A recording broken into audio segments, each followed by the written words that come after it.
الحمد لله الذي حبب إلينا الإيمان وزينه في قلوبنا وكره إلينا الكفر والفسوق والعصيان وعرف بعيوبنا وذنوبنا ونشهد أن لا إله إلا الله وحده لا شريك له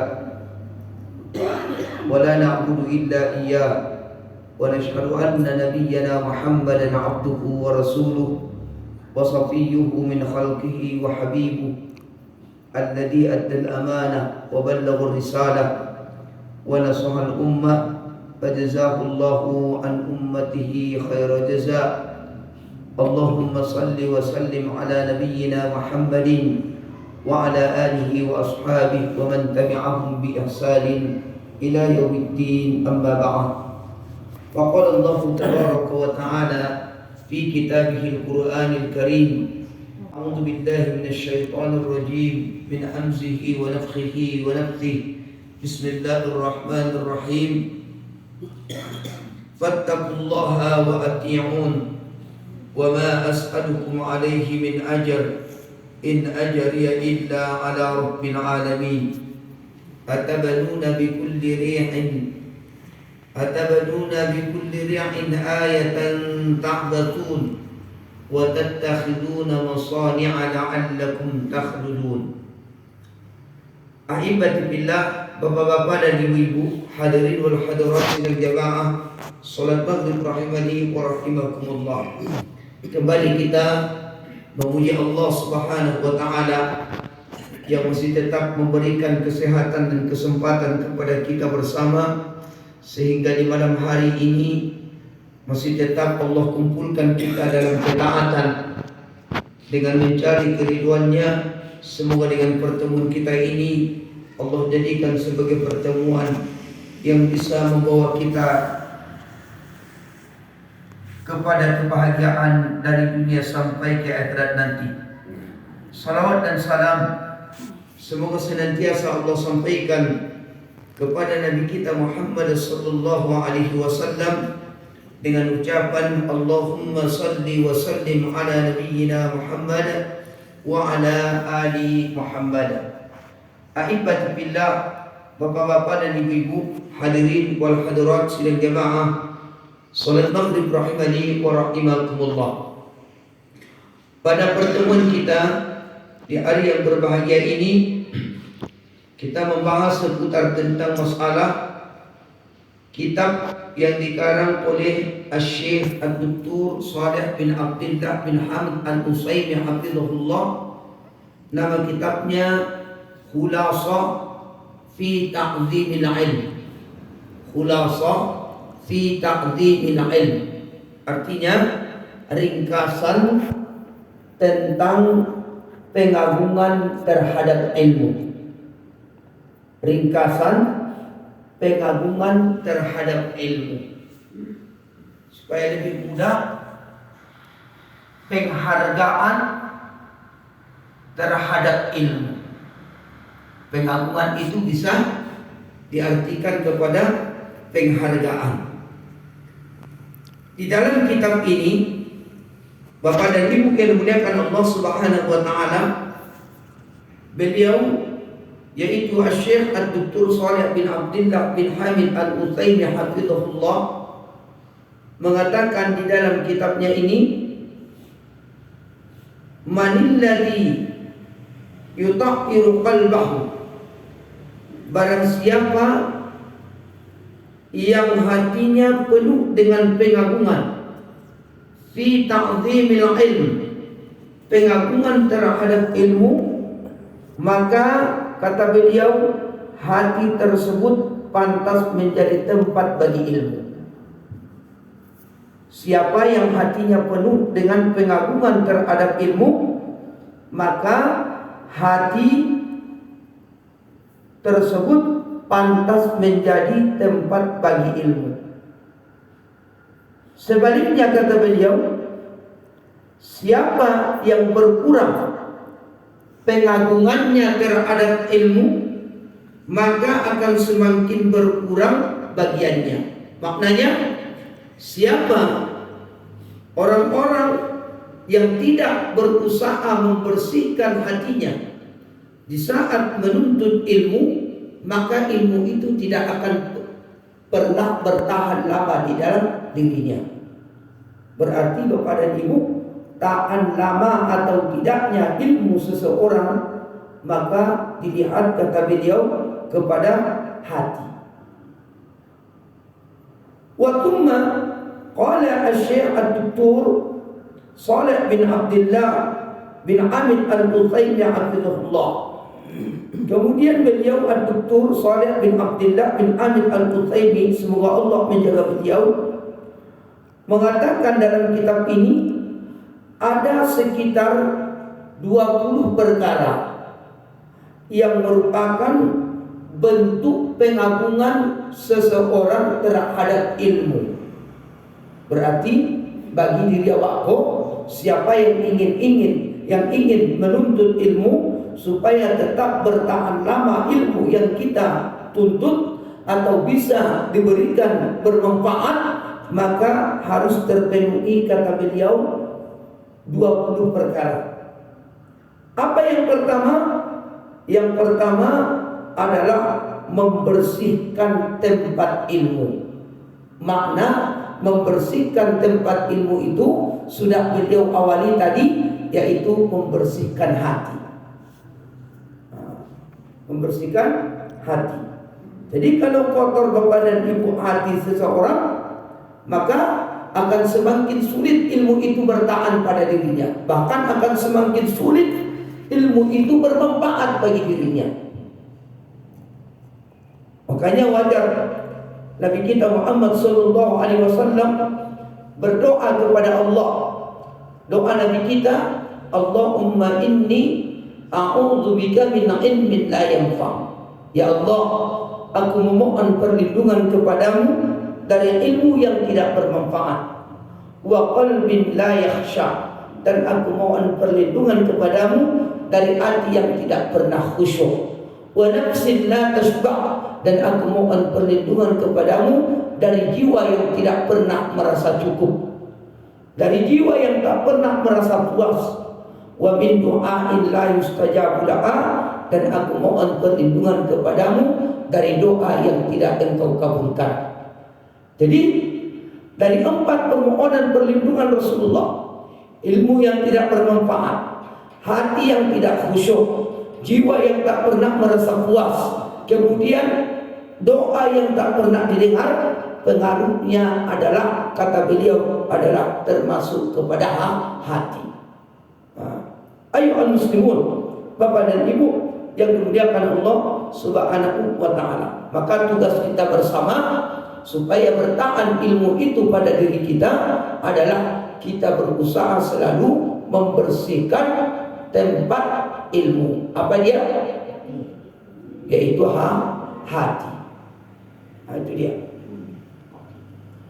Kemudian Bapak dan Ibu yang dimuliakan Allah Subhanahu wa taala, yang kedua, kata beliau, setelah seseorang berusaha membersihkan hatinya di saat menuntut ilmu, karena itu adalah salah satu pengagungan diri seseorang terhadap ilmu, maka yang kedua yang harus dia usahakan adalah al-ikhlasun libtigha'i wajhillahi tabaraka wa ta'ala, yaitu selalu mengikhlaskan diri dalam mencari keridhaan Allah Subhanahu wa taala.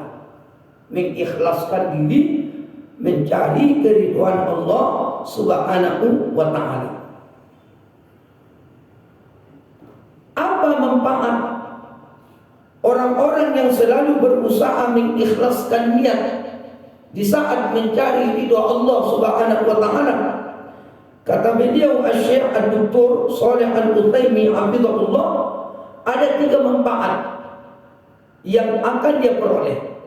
Yang pertama, di saat seseorang berusaha membersihkan hati tadi, kemudian mengikhlaskan niatnya dalam mencari keridhaan Allah, maka keutamaan yang dia dapatkan adalah Allah akan mengangkat kebodohan dari dirinya.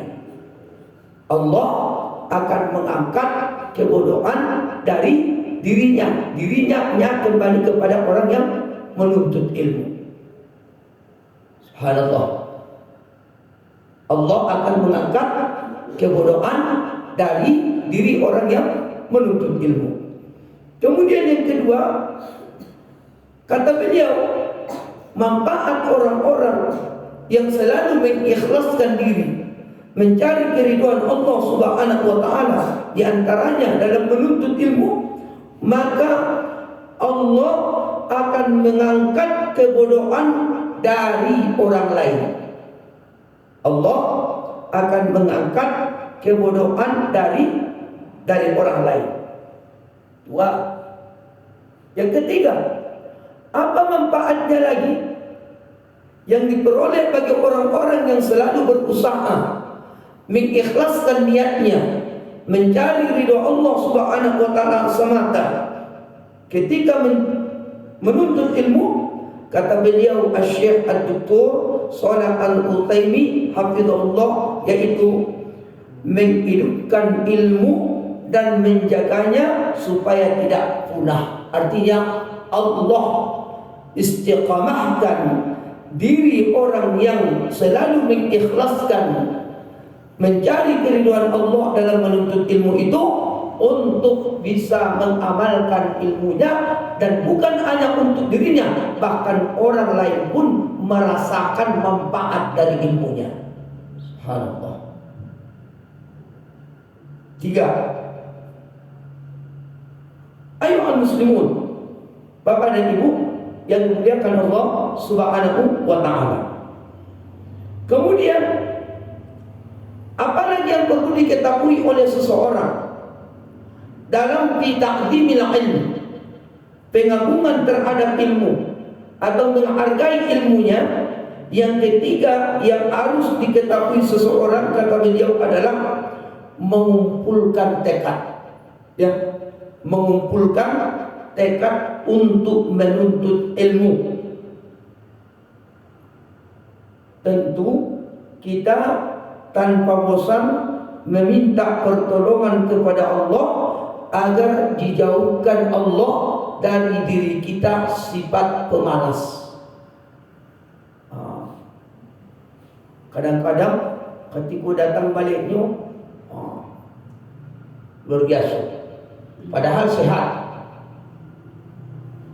Apa salah satu doa yang pernah diajarkan oleh Nabi?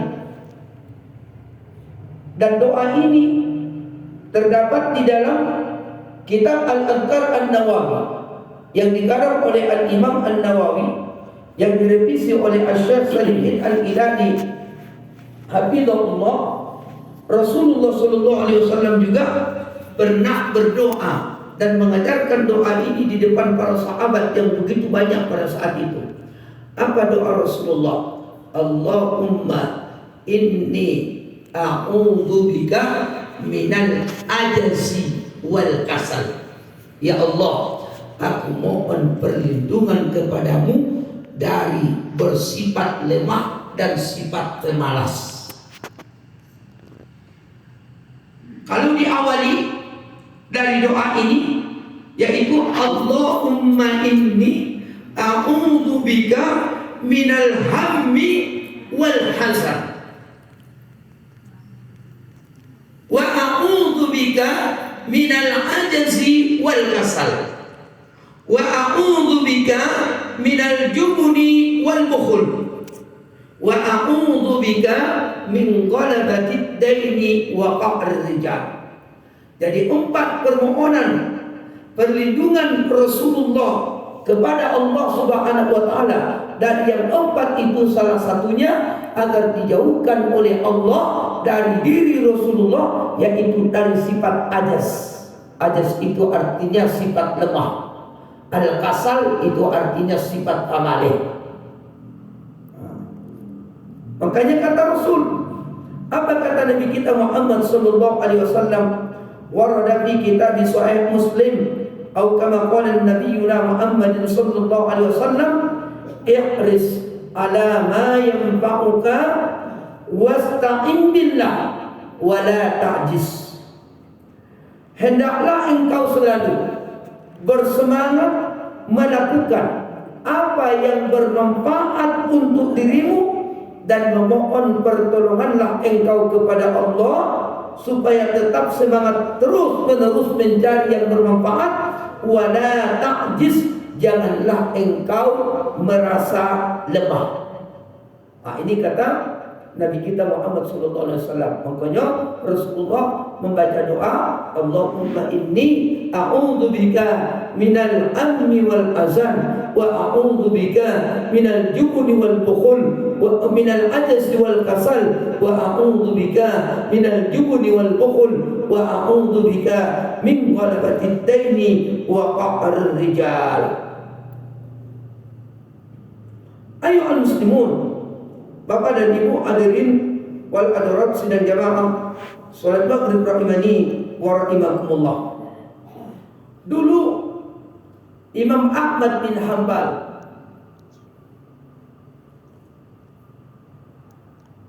terkadang ingin keluar dari rumahnya untuk menghadiri majelis ilmu kepada gurunya. Ya, beliau ingin menghadiri ke majelis ilmu kepada gurunya. Sebelum datang, Imam Ahmad bin Hanbal waktu subuh, dan sebagian mereka membaca yaitu kitab Sahih Al-Bukhari. Ini Masya Allah nih, Sahih Al-Bukhari ini berapa ribu hadis. Lebih kurang Bapak dan Ibu, Sahih Al-Bukhari itu sekitar 7.800 lebih kurang 7.800 hadis lebih kurang. Itu dilakukan dalam 3 majelis. Tentu kadang-kadang Bapak dan Ibu kalaulah sebanyak itu pasti ada rasa kejenuhan.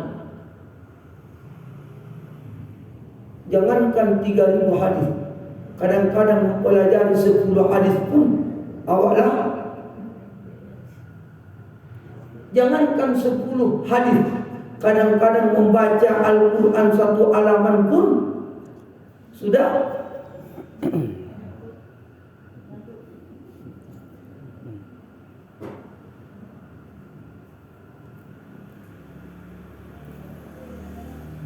Ayo muslimun, Bapak dan Ibu yang dimuliakan Allah Subhanahu wa taala.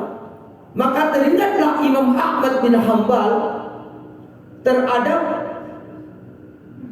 doa yang pernah diajarkan oleh Rasulullah kepada para sahabat. Itulah yang kita bacakan tadi. Allahumma inni a'udzubika minal hammi wal hazan wa a'udzubika minal ajzi wal kasal wa a'udzubika minal jubni wal bukhul wa a'udzubika min ghalabatid daini wa qahrir rijal. Yang keempat, kata beliau Asy-Syaikh Ad-Doktor Shalih Al-Utsaimin hafizahullah, yang perlu diketahui oleh seseorang dalam pengagungan terhadap ilmu, yang keempat adalah memusatkan semangat untuk mempelajari Al-Quran dan Sunnah. Ya, memusatkan semangat untuk mempelajari Al-Quran dan Sunnah. Itu dulu. Ilmu, sebaik-baik ilmu adalah ilmu Al-Quran. Jangan berpindah dulu. Makanya ulama-ulama dulu, mereka Bapak dan Ibu yang dimuliakan Allah, sampai disebut Al-Hafiz, sampai bisa menghafal ratusan ribu hadis yang mereka awali adalah menghafal Al-Quran. Salah satunya Bapak dan Ibu, di antaranya adalah Al-Imam Al-Bukhari, Al-Imam Asy-Syafi'i, dan imam-imam yang terdahulu mereka tidak pernah melangkah kepada ilmu-ilmu yang lain sebelum mereka benar-benar mempelajari atau menghafal Al-Quran dan hadis-hadis Rasulullah Sallallahu Alaihi Wasallam. Jadi menghafal Quran, dan ini sudah terbukti lagi. Makanya banyak para penghafal Al-Quran mulai daripada semenjak kecil. Bahkan kepada ibu yang dimuliakan Allah, dari anak-anak yang kecil, kalau dilihat dari segi mungkin fisiknya, matanya buta, tapi Masya Allah, hari ini kita saksikan bersama. Bahkan di setiap bulan Ramadan kita tonton di siaran televisi, yaitu RCTI salah satunya, yaitu Hafiz cilik. Ada di antaranya yang dari fisiknya matanya tidak bisa melihat, tetapi atas dengan izin Allah Subhanahu wa taala bisa menghafal Al-Quran dari surah Al-Fatihah sampai surah An-Nas. Bagaimana dengan kita? Dari sekian puluhan tahun diberikan kesempatan untuk menghirup udara, dan dari sekian tahun diizinkan oleh Allah untuk mendapatkan nikmatnya. Sampai di mana nikmat itu kita pergunakan? Jangankan Bapak dan Ibu, 30 juz 30 apakah sudah ada di kepala kita atau belum? Ya. Nah, ini renungan bersama supaya jangan sampai Bapak dan Ibu yang dimuliakan Allah datang penyesalan di saat bertemu dengan Allah Subhanahu wa taala. Ini yang perlu kita renungkan.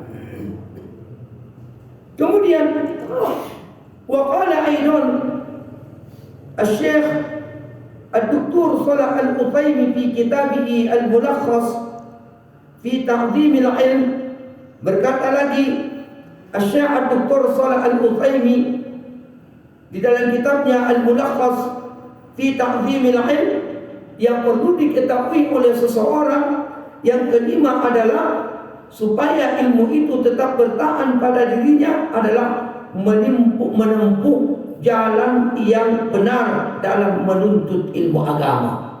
Menempuh jalan yang benar dalam menuntut ilmu agama. Apalagi dengan kondisi saat ini Bapak dan Ibu, terlalu bebasnya menyampaikan ilmu. Ya, terlalu bebasnya menyampaikan ilmu dari sekian berbagai macam aliran-aliran yang bertebaran, khususnya di Indonesia. Ini datang lagi pembahasan, padahal sudah dibahas oleh para ulama sejak dulu, yaitu di daerah Panjalayan. Kini kembali lagi ada istilah apa dia ini? Ini dia Bapak dan Ibu, dari grup pertemuan bersama Buya Gus Rizal.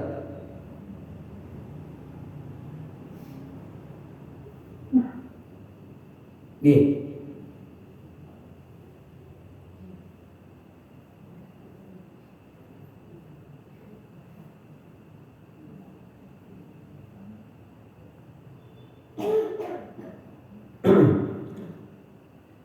mengeluarkan fatwa yang MUI Tanah Datar ditantang oleh jamaah aliran sesat bab kesucian Koto Tuo Nagari Panjalayan.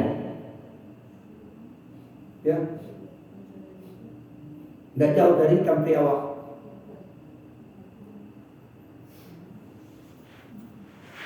Sampai saat ini MUI Tanah Datar tidak berani mengeluarkan fatwa.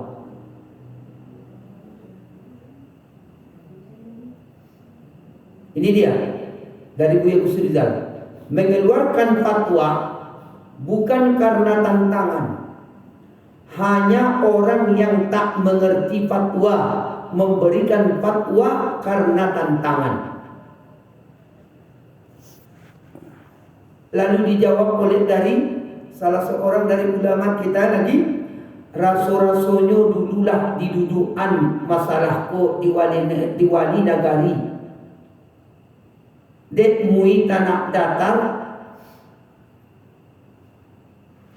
nak yaitu Ustaz Zulhamdi LCMA. Ndak salah lah banyak nan taubat. Apa duit balik mungkin ndak Ustaz. Bahasa mananyo tu Ustaz.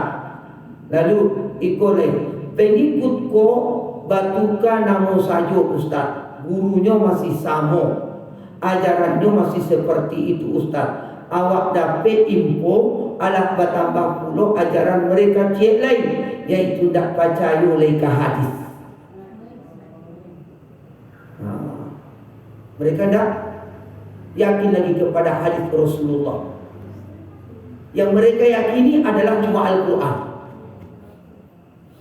Baca dulu. Bagaimana cara kita untuk memahami Al-Quran kalau kita tidak mau mempelajari ilmu hadis? Di dalam Al-Quran ada perintah sholat, tapi di dalam Al-Quran tidak ditemukan bagaimana gerak-gerik sholat. Coba lihat. Apakah ada dalam Al-Quran ketika sholat itu mengangkat takbir, mengangkat kedua tangan, ya, kemudian rukuk, kemudian apa yang dibaca pada waktu bacaan-bacaan itu tidak ditemukan terkecuali di dalam hadis.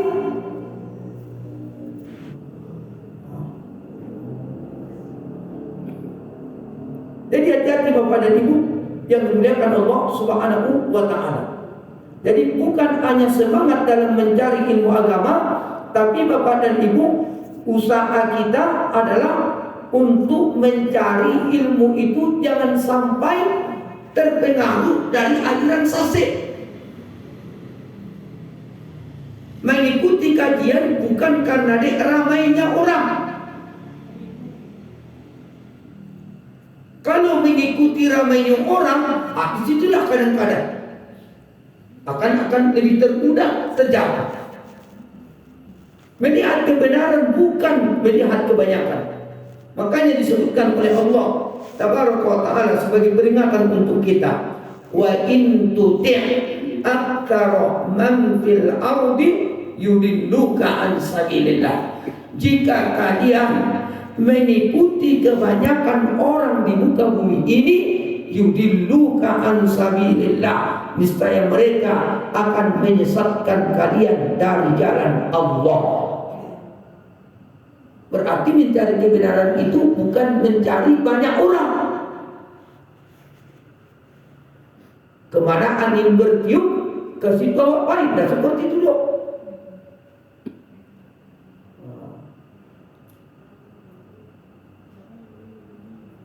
Masyurul muslimin, Bapak dan Ibu hadirin wal hadirat yang dimuliakan Allah Subhanahu wa Ta'ala. Makanya diingatkan oleh Syekh Dr. Shalih Al-Utsaimin supaya bisa bertahan lama dan bisa bermanfaat ilmu seseorang, maka yang kelima yang harus dia ketahui adalah menempuh jalan yang benar dalam menuntut ilmu agama.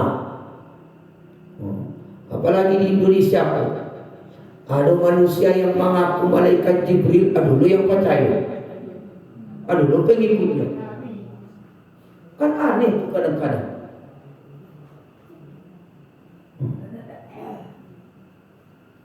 Ampun ini menerima wahyu dari Allah, dikatakannya adalah malaikat Jibril ini. Aduh lu pengikutnya.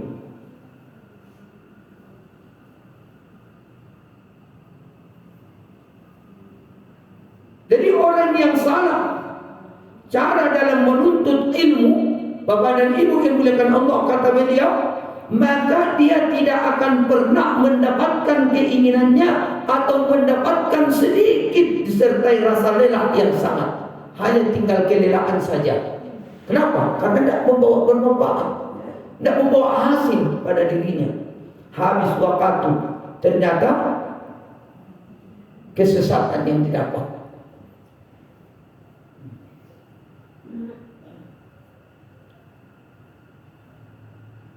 Dan cara yang benar di dalam mempelajari satu cabang ilmu, yaitu kata beliau menghafal sebuah matan. Matan itu maknanya adalah ambil buku yang tipis-tipis dulu. Matan itu artinya inti-intinya. Pokoknya ada buku itu matan, ada buku itu sarah. Kalau sarah itu sudah tebal. Dalam menuntut ilmu jangan yang panjang-panjang dulu kata beliau, tapi menuntut ilmu itu yang ringkas-ringkas dulu, inti-intinya.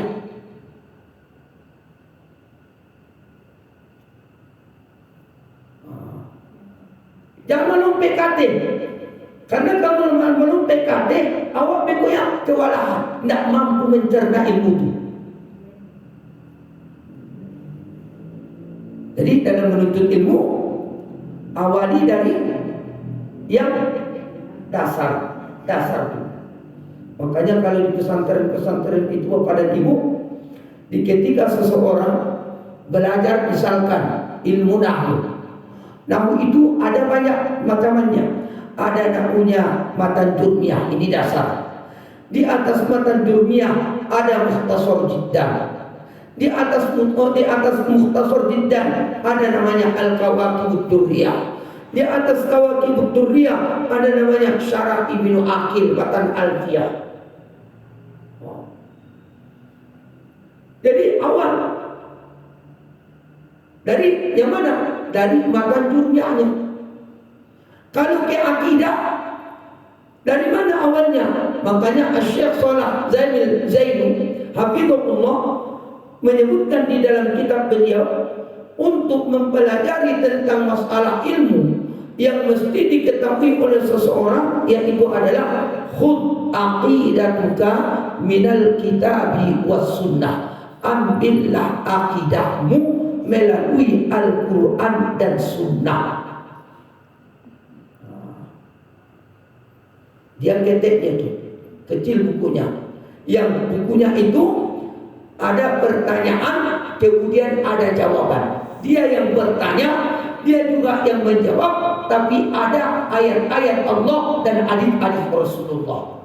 Itu sebagai awal dasar dalam menuntut ilmu.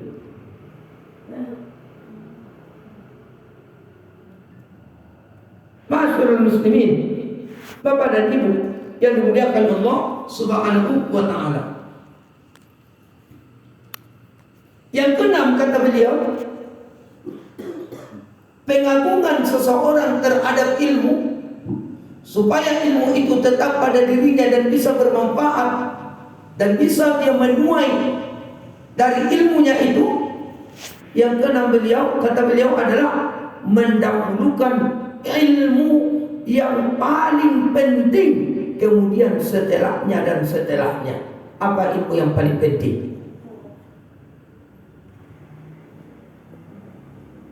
Apa ilmu yang paling penting dari sekian banyak ilmu?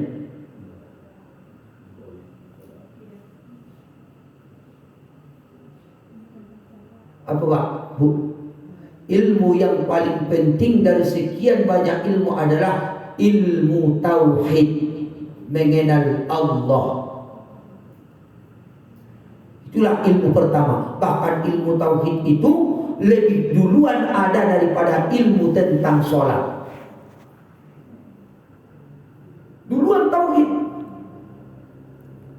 Makanya Rasulullah 13 tahun beliau mengajarkan tentang ilmu tauhid kepada manusia. Baru datang perintah sholat. Jadi kalau sudah benar-benar tauhid seseorang, tidak akan mungkin lagi dia menganggap remeh terhadap sholat.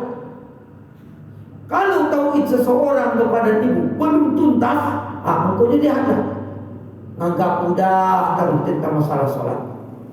Inilah yang banyak orang tak peduli lagi. Jadi ilmu yang paling terpenting ya adalah ilmu tauhid. Awalilah itu. Jangan belajar fikih dulu.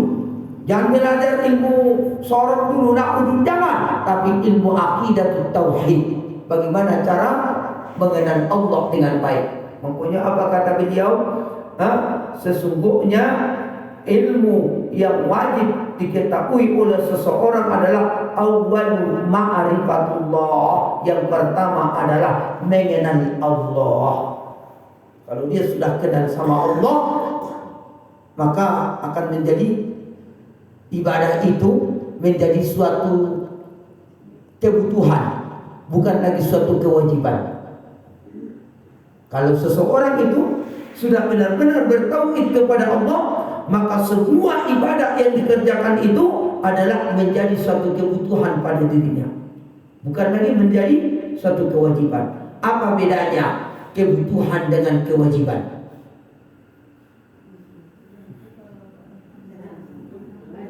Apa bedanya kebutuhan dengan kewajiban? Kalau kebutuhan tidak ada merasa terpaksa lagi, tapi kalau kewajiban pasti ada rasa keterpaksaan. Kalau tidak dikarajuan Niko masuk neraka, akan itu akhirnya sih. Tapi kalau kebutuhan sama seperti makan. Makan itu kewajiban atau kebutuhan? Kebutuhan. Ya. Nggak wajib makan hidup. Belum pernah dalam sejarah ada orang mengatakan siapa yang tidak makan maka berdosa. Wah. Siapa yang tidak makan dia berdosa. Makan itu kebutuhan. Makanya tahu sendiri awak bila waktu makan. Kalaulah seperti itu dibuat ibadah, apapun ibadahnya akan menjadi legal. Tidak ada keterpaksaan jawab.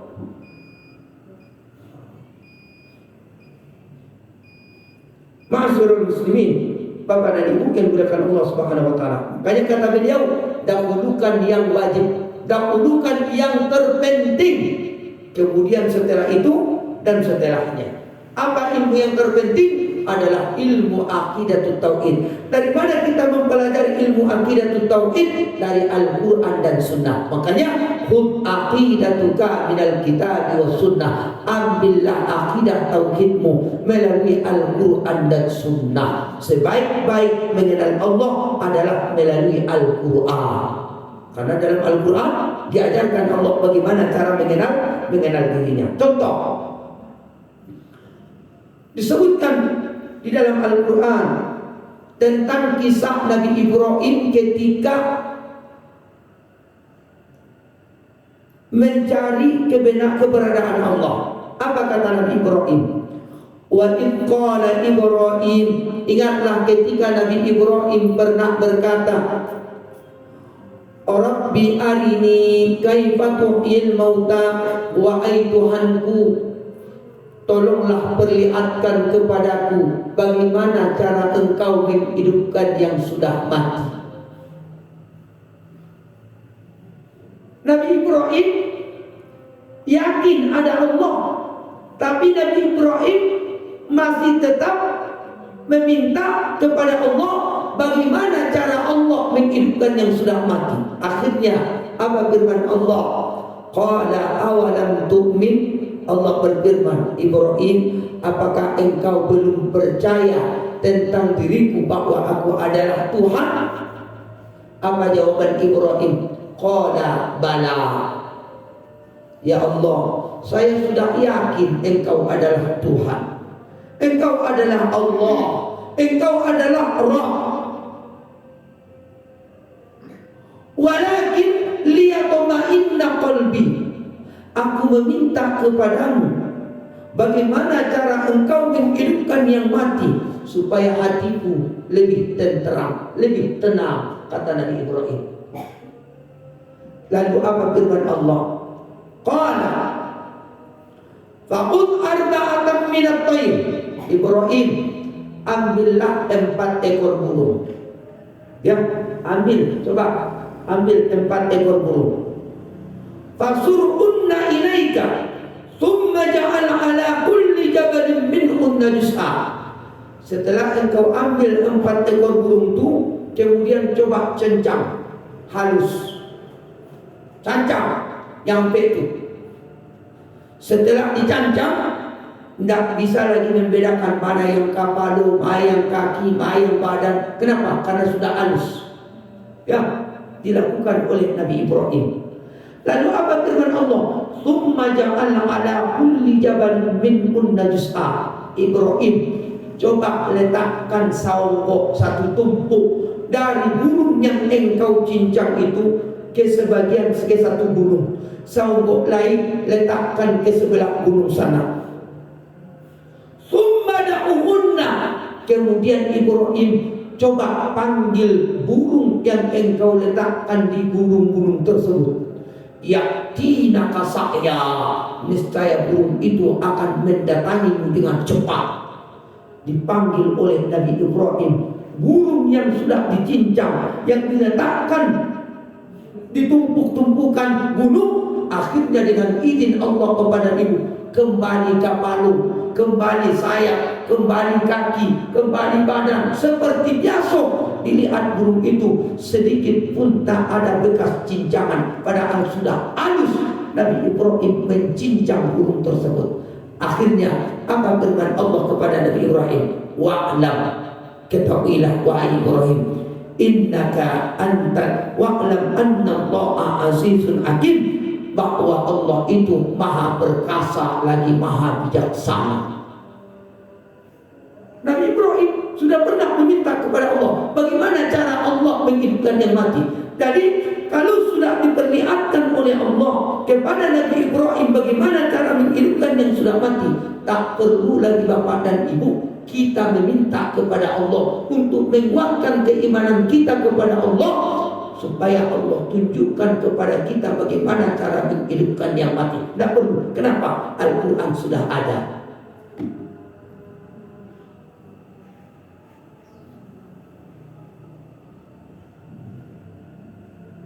Makanya sebaik-baik tauhid adalah Al-Quran. Makanya khud aqidatuka minal kitab wa sunnah. Ambil aqidah tauhidmu melalui Al-Quran dan sunnah. Dah masuk. Jadi Bapak dan Ibu yang dimuliakan Allah Subhanahu wa taala, dari 6 ini kita masih tersisa sekitar 14 lagi. 14 pembahasan lagi. Kenapa kita Bapak dan Ibu yang dimuliakan Allah mengarah kepada tentang masalah khulasah fi ta'dhimil ilm? Karena Bapak dan Ibu, realita saat ini kita lihat begitu banyaknya orang-orang yang berilmu, tapi dilihat dari kehidupan sehari-hari bukan malah membuat dia semakin lebih baik, ternyata dia semakin lebih jauh dari Allah, dari ilmu yang diketahuinya. Ilmu layak kita tidak memungkiri. Makanya sering aku sampaikan kepada ibu perkataan dari Abdullah bin Mubarak. Apa kata beliau Abdullah bin Mubarak? Laisal alimu idza ya'riful khaira wasyarra. Bukanlah disebut orang itu berilmu kalau cuma hanya sekedar mengetahui mana yang baik dan mana yang buruk. Walakinnal alim, akan tetapi orang yang benar-benar berilmu adalah idza ya'riful khaira, apabila ia mengetahui itu suatu kebaikan, ittaba'athu, dia selalu mengikuti kebaikan itu. Wa idza ya'rifus syarra, apabila ia tahu itu adalah suatu keburukan, ijtanabathu, dia selalu berusaha menjauhkan dirinya dari perbuatan yang buruk tersebut. Itulah orang berilmu. Jadi kalau ada orang berilmu tapi mangkunjing masih jalan tarwih, mengadu domba masih yo, mancilok masih yo, baduto masih rajin, berarti Bapak dan Ibu, ilmu yang dituntutnya belum membawa kemaslahatan untuk dirinya. Makanya banyak ayat-ayat Allah yang terdapat di dalam Al-Quran sebagai ancaman bagi orang-orang yang punya ilmu. Apa firman Allah? Kabura maqtan indallah an taqulu ma la taf'alun. Allah sangat murka melihat seseorang yang berilmu tapi tidak mau mengamalkan ilmunya. Atamuruna an-nasa bil birri wa tansawna anfusakum wa antum tatluna al-kitaba afala ta'qilun. Dan banyak lagi ayat-ayat yang lain untuk sebagai renungan bersama untuk kita. Jangan sampai Bapak dan Ibu, ilmu itu yang akan menghujjah kita. Ya, jangan sampai ilmu itu menghujjah kita di hari kiamat. Semoga ilmu yang kita tuntut ini, ilmu yang kita tuntut tersebut dapat membawa kemaslahatan ataupun bermanfaat untuk dunia dan akhirat kita. Hanya seperti ini yang bisa kita sampaikan. Insyaallah akan kita lanjutkan pada bulan depan. Wa jazakumullah ala istima'ikum wa ala husni qalbikum. Kita akhiri dengan ucapan wassallallahu ala nabiyyina Muhammadin wa ala alihi wa sahbihi ajma'in. Subhanakallahumma wa bihamdika asyhadu an la ilaha illa anta astaghfiruka wa atubu ilaika. Assalamualaikum warahmatullahi wabarakatuh.